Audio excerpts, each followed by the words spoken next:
ఏం బిజీ? ఓ 3 నెలల క్రితం ఎట్లా మాట్లాడావు? నువ్వు బిజీగా ఉన్నావా? మొగుడు వదిలేసాడు, బిజీగా ఉన్నాను. మొగుడు వదిలేసాడు, పిల్లల్ని ఎట్లా సాకాలి, ఏంటి నా పరిస్థితి ఏంటి నా దగ్గరికి వచ్చినప్పుడు అప్పుడు ఎలా మాట్లాడినావు, ఇప్పుడు ఎట్లా ఉన్నావు నువ్వు? అంటే పూర్తిగా అవాయిడ్ చేద్దామనా? పోనీలే పాపం ఏదో చేసుకుంటుందని నేను తీసుకుపోయి ఐటీడీపీలో ఎవరికి ఇవ్వను శాలరీ 75,000 అక్షరాలు నీకు ఇప్పించా. చూస్తే ఇగ్నోర్ చేయడం ఏమి కథలు ఏంది? ఏం చేశానండి? మీరు చెప్పింది చేస్తున్నాను కదా. ఏం చేస్తున్నావు చెప్పింది?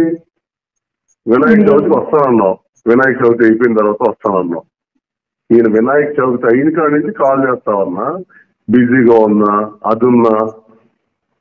ఇంత ముందు చాలా సార్లు వచ్చాను కదండి, ఇప్పుడు అంటే ఇంకా మరి కుదరట్లేదు, అందుకే కొంచెం. ఆహా, అంటే చక్క డబ్బులు అందుతున్నాయి కదా, ఇంకా మేమేం గుర్తుంటాంలే. అలా ఏం కాదు సార్. అలా ఏంది? నేను చెప్తున్నా నీకు మంచిగా, నా మాటను నిన్ను ఒక రేంజ్ లో తీసుకెళ్తానన్నా.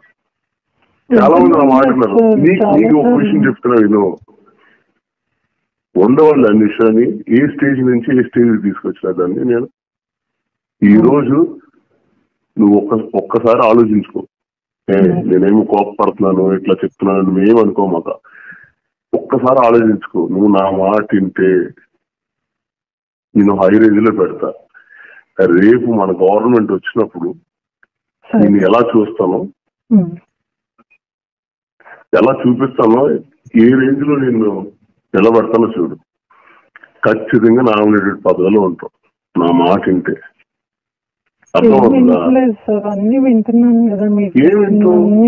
వినాయక చవితి అయిన కాడి నుంచి పిచ్చిన కొడుకు లెక్క నేను డైలీ ఫోన్ చేస్తా ఉంటే ఫోన్ లేపుతలేదు. వెయిటింగ్ వచ్చింది ఈ 2-3 సార్లు చేస్తే. అప్పుడే అంత పెరిగిందా?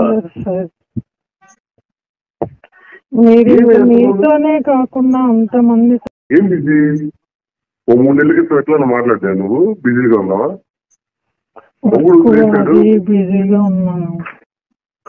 మొగుడు వదిలేసాడు, పిల్లల్ని ఎట్లా సాకాలి, ఏంటి నా పరిస్థితి ఏంటి నా దగ్గరికి వచ్చినప్పుడు అప్పుడు ఎలా మాట్లాడినావు, ఇప్పుడు ఎట్లా ఉన్నావు నువ్వు?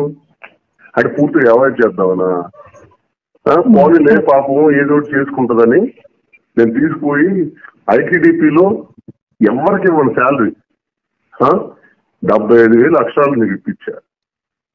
చూస్తే ఇగ్నోర్ చేయడం ఏమి కథలు ఏంది? ఏం చేశానండి? మీరు చెప్పింది చేస్తున్నాను కదా. ఏం చేస్తున్నావు చెప్పింది? వినాయక చవితికి వస్తానన్నావు, వినాయక చవితి అయిపోయిన తర్వాత వస్తానన్నావు.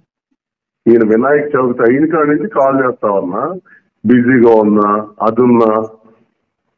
ఇంత ముందు చాలా సార్లు వచ్చాను కదండి, ఇప్పుడు అంటే ఇంకా మరి కుదరట్లేదు, అందుకే కొంచెం. ఆహా, అంటే చక్క డబ్బులు అందుతున్నాయి కదా, ఇంకా మేమేం గుర్తుంటాంలే. అలా ఏం కాదు సార్. అలా ఏంది? నేను చెప్తున్నా నీకు మంచిగా, నా మాటను నిన్ను ఒక రేంజ్ లో తీసుకెళ్తానన్నా. చాలా మంది నా మాట అన్నారు. నీకు ఒక విషయం చెప్తున్నా విను. ఉండవాళ్ళు అన్ని విషయాన్ని ఏ స్టేజ్ నుంచి ఏ స్టేజ్ తీసుకొచ్చినా దాన్ని నేను ఈ రోజు నువ్వు ఒక్కసారి ఆలోచించుకో. నేనేమి కోపపడుతున్నాను ఇట్లా చెప్తున్నాను నువ్వేమనుకో మాక. ఒక్కసారి ఆలోచించుకో. నువ్వు నా మాట వింటే నేను హై రేంజ్ లో పెడతా. రేపు మన గవర్నమెంట్ వచ్చినప్పుడు నేను ఎలా చూస్తానో,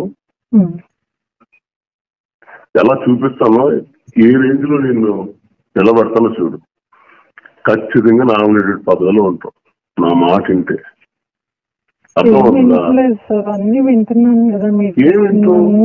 వినాయక చవితి అయిన కాడి నుంచి పిచ్చిన కొడుకు లెక్క నేను డైలీ ఫోన్ చేస్తా ఉంటే ఫోన్ లేపుతలేదు. వెయిటింగ్ వచ్చింది ఈ 2-3 సార్లు చేస్తే. అప్పుడే అంత పెరిగిందా? మీతోనే కాకుండా అంతమంది